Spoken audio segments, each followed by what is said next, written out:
I know this is a bit of a Captain Obvious statement, but the problem with online classroom is I'm here and you're there.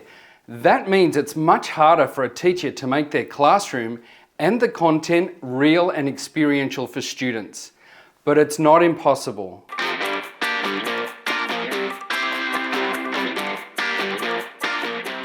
Today we're going to look at ways that we can make our lessons as immersive and as experiential as possible. And I want to try and inflame your educational imagination as we go. But before we start, I just want to acknowledge the work of Dr Susan Hrach. One of the subfields of neuroscience is researching how the body affects learning. And I'm referring here to Dr Hrach's book, Minding Bodies: How Physical Space, Sensation and Movement Affect Learning. In her text, Dr Hrach talks about embodied cognition, which is the way we try and make sense of how our thinking process is affected by the physiological systems of our body. To put this in super simple terms so someone like me can understand, if you consider the way the human species developed, we were often moving. We were out looking for water or food or somewhere to live and thinking and processing things at the same time. Now, I don't know about you, but if you've ever gone for a walk with a friend or a family member while you're trying to work through some issue or think about something different happens when you're thinking and processing these things and moving your body at the same time. In summary of Dr. Hrach's work, if you experience learning through your body senses or through body movement at the same time, you're more likely to learn. But as I said at the start of the episode, that's much harder for us to recreate for students in an online classroom. Over the past few months, I've heard of some great examples to provoke that body sense or body movement with student learning in an online classroom. I'm going to start off with an example that Dr. Hrach uses as a lecturer in literature, which is a bit hard to say. But normally in a lit class, the students have the text and they read it and that's that. And that's fine. But she suggests that perhaps if the book is available in audiobook, the students could listen to it as well.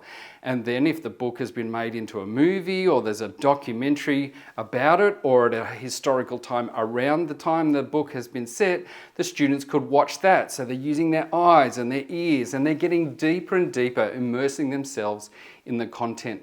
She even uses the examples of some of her colleagues who might send students off to a historical site around the same time period so students can kind of experience and move around as they take on some of the environment of the time. She also talks about one of her colleagues that gets the students to make a meal that's referred to in one of the books. So the students are even experiencing the book through their taste, which is just this whole other level. So you can see that by immersing themselves into the text and getting deeper into it, using all their senses and body movement, the students are going to take it on much more likely than if they just had the text alone. I want to give you two quick examples of this concept of immersion and using our senses and body movement. And one is a plumbing teacher that was teaching hot water systems theory in an online classroom. And what he did at some stage during the class is he sent the students off to find the hot water system in the building or the house where they were located and just note down the brand and was it electric or gas and the date of manufacture. Then he asked students to go to the furthest place in the building away from the hot water system and turn on a hot water tap and record in seconds how long it took for the hot water to come through. Then when students came back into the room, he could unpack with them electric, gas, design, placement, all these factors that influence how hot water works in a building. The second example I want to give you is a nursing teacher who was teaching the correct hand washing procedure for a health setting. What she did is just sent the students off to wash their hands normally and recorded how long it took them to disappear and go and do that and come back. Then she went through the correct procedure of what you need to do step by step to make sure your hands are clean for the health environment and noted how long that should take. So the students could see the difference between their initial just thinking they're washing their hands and actually how long it takes to do it properly. Then she sent them off again to do the correct procedure.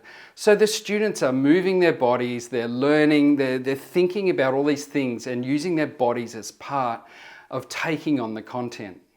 These three examples just give you an idea and show you how you can use your educational imagination to think of activities that you might be able to implement into your online classroom so that students are learning and using their senses and their body movement at the same time to really immerse themselves in the content.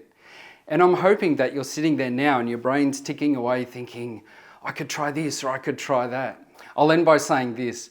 Not only does embodied cognition help with student learning, but it gives them a chance to get away from that screen just for a little bit, which we know is a good thing. You're also going to increase the likelihood of student engagement because they're active. And lastly, it gives you a little breather while they're off doing their activity to prepare for the next part of your lesson.